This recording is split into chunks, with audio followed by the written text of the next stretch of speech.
In a town of about 15,000 people, someone walked into a water booster station and found the control panel showing a message that wasn't supposed to be there. Not a leak, not a broken pump. A screen taken over, displaying an anti-Israel statement. This was a water authority in western Pennsylvania in late November 2023, and the device on that panel was a programmable logic controller, a small industrial computer that tells a pump what to do. And the reason it got taken over has almost nothing to do with hacking skill. By the end of this, you'll understand something the fights over AI data centers keep missing. Right now, in places like Lowell, Michigan, residents are lining up at township meetings to argue about how many millions of gallons a hyperscale data center would draw from local water. That's a real argument about a real resource. But almost nobody in those rooms is asking the second question, which is who controls the pumps and valves that move that water? And what happens to a small municipal utility's attack surface when you bolt an industrial-scale customer onto it? Aliquippa is the case file that answers it. The headline version goes like this: Iranian-linked hackers attacked an American water system. Coverage in late 2023 named a group calling itself Cybersecurity, and U.S. authorities publicly tied that persona to actors affiliated with Iran's Islamic Revolutionary Guard Corps. So the story became state-sponsored cyber warfare arriving at a small town's water supply. That framing isn't wrong, exactly. The attribution came from the federal government, not from a rumor mill. But it makes the incident sound like something no local utility could have stopped. And the technical record says something much more uncomfortable than that. Start with what was actually touched. The Municipal Water Authority of Aliquippa runs water service in Beaver County, Pennsylvania. The affected equipment wasn't the treatment plant or the main control room. It was a remote booster station, the kind of unmanned site that keeps pressure up in a section of pipe. Officials said at the time that water quality and supply were not compromised, and that operators moved the station to manual control. So the immediate public health impact was, thankfully, limited. Which raises the obvious question: if it wasn't a deep, careful intrusion into the plant, then what exactly did the attackers break into? On December 1, 2023, CISA published a joint advisory with the FBI, the NSA, the EPA, and Israel's National Cyber Directorate. The subject was a specific family of devices, Unitronics Vision Series programmable logic controllers, which combine the controller and the operator screen in one unit. They're cheap, they're reliable, and they're everywhere in small water and wastewater systems because a small authority can't afford a full-blown SCADA build. The advisory said these devices were being targeted at water and wastewater facilities, not one facility, multiple. And the pattern across them was the same, which is the part that should have set off alarms much earlier. Here's the pattern, described the way the advisory describes it, and no further. These controllers were reachable from the public internet. They were running with factory default access credentials that had never been changed. And in many cases, they were sitting on a default network port, which makes them trivially findable by anyone scanning the internet for that type of device. That's it. There's no clever exploit chain here, no zero-day, no unpatched flaw being weaponized. The attackers didn't defeat a security control. They walked through a door that had never been locked, on a device the operators may not have thought of as internet-facing at all. And that's why the state-sponsored framing distorts things. The actors were reportedly linked to a nation-state, yes. But the capability required was closer to opportunistic scanning than to precision sabotage. Public reporting at the time noted the same defacement message appearing on devices in multiple places, which reads less like a targeted operation against Aliquippa specifically, and more like sweeping the internet for a device type and hitting whatever answered. Aliquippa wasn't singled out. Aliquippa was simply visible. Which brings us to the number that actually explains this whole category of incident. And it isn't a technical one. The United States has tens of thousands of separate community water systems, and the overwhelming majority of them are small. CISA and the EPA have said repeatedly in public guidance that many of these systems operate with very limited resources and often no dedicated cybersecurity staff at all. A borough water authority might have a handful of employees total. The person who knows the pumps is also the person who answers the phone.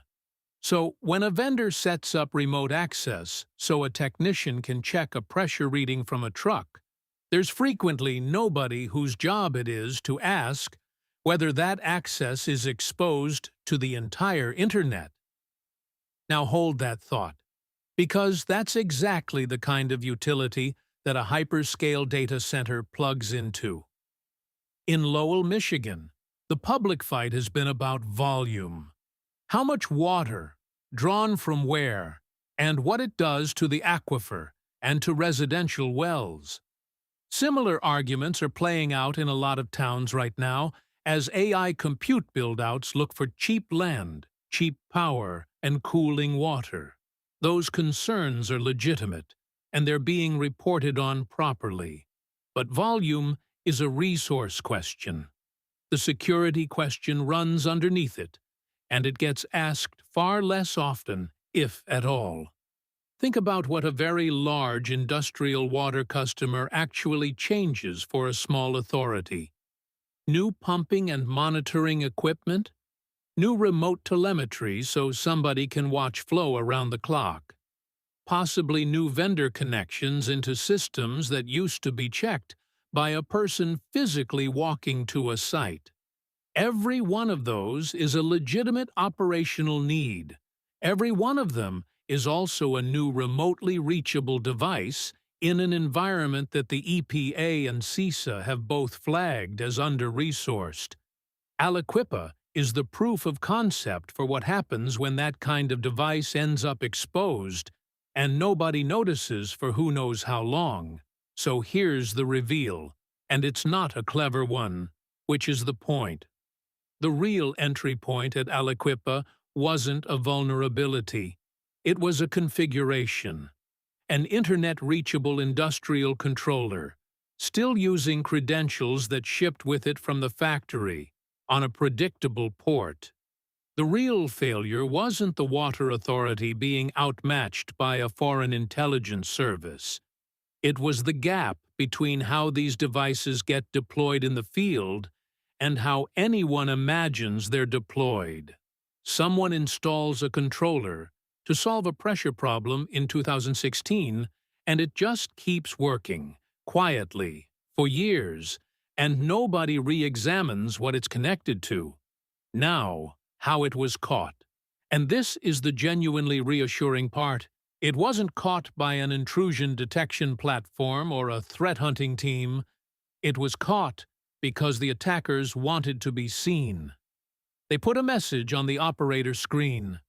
A person at the station saw it, and the authority responded by taking the station off automatic control and running that part of the system by hand.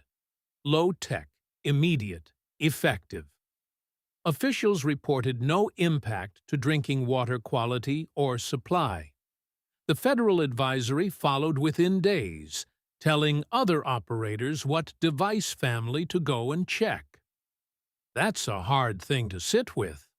The only reason this became a public case file at all is that the intruders announced themselves. If they had done nothing visible, an exposed controller on an unmanned booster station could have sat there indefinitely. That's not a comfortable detection story. It's a lucky one. And it's why the mitigations in that advisory are so unglamorous. If you work anywhere near operational technology and you're finding this useful, subscribing genuinely helps this channel keep digging into the primary documents, because the boring public record is where these stories actually live. The published guidance was blunt about the basics. Change default passwords. Don't expose these controllers directly to the internet. If remote access is genuinely needed, put it behind proper controls. Keep device firmware current. Know what you actually have connected, because you can't protect an asset you've forgotten exists. None of that is exotic. All of it costs staff time that a 5-person water authority does not have spare, which is the structural problem, and it isn't solved by telling small utilities to try harder. It's a funding and support question, and it's still open. So what does the record not settle? Quite a lot. The public account doesn't establish how long that controller was exposed before anyone touched it. It doesn't tell us the full count of affected facilities across the country, only that the advisory described targeting of water and wastewater systems using this device family in more than one place. Attribution to actors affiliated with Iran's Revolutionary Guard came from the U.S. government, and while that's an authoritative source, attribution statements are assessments rather than courtroom findings, and reasonable people read them with that caveat in mind. And the connection I've drawn to the data center fights needs the same honesty. There is no public evidence that any AI data center has caused a water utility breach. That link doesn't exist in the record, and I'm not going to pretend it does. What the record does support is narrower and, I'd argue, more useful. Aliquippa shows that small water systems can carry internet-exposed industrial controllers without anyone realizing. And the data center build-out is adding industrial load and industrial monitoring to exactly that class of utility. Those two facts sit next to each other, and someone should be watching the seam, which is why the township meeting is the wrong room to have only one argument in. Ask about gallons, absolutely. Ask about the aquifer and the wells. But also ask who is paying for the security review when the new telemetry goes in, and who is checking, a year later, that nothing got left facing the open internet. In Aliquippa, the answer arrived as a defacement message on a screen at a booster station, and the community got lucky that the people who found it knew to reach for a manual valve. The lesson from Beaver County is that critical infrastructure rarely fails at the point where you're looking. It fails at the forgotten device on the edge of the map, the one that's worked fine for a decade. Next case file, we're going to the other end of that spectrum. A water system where the intrusion path ran through the customer billing network, and the operators had no reason to think those two systems touched at all. If you want that one when it lands, you know what to do.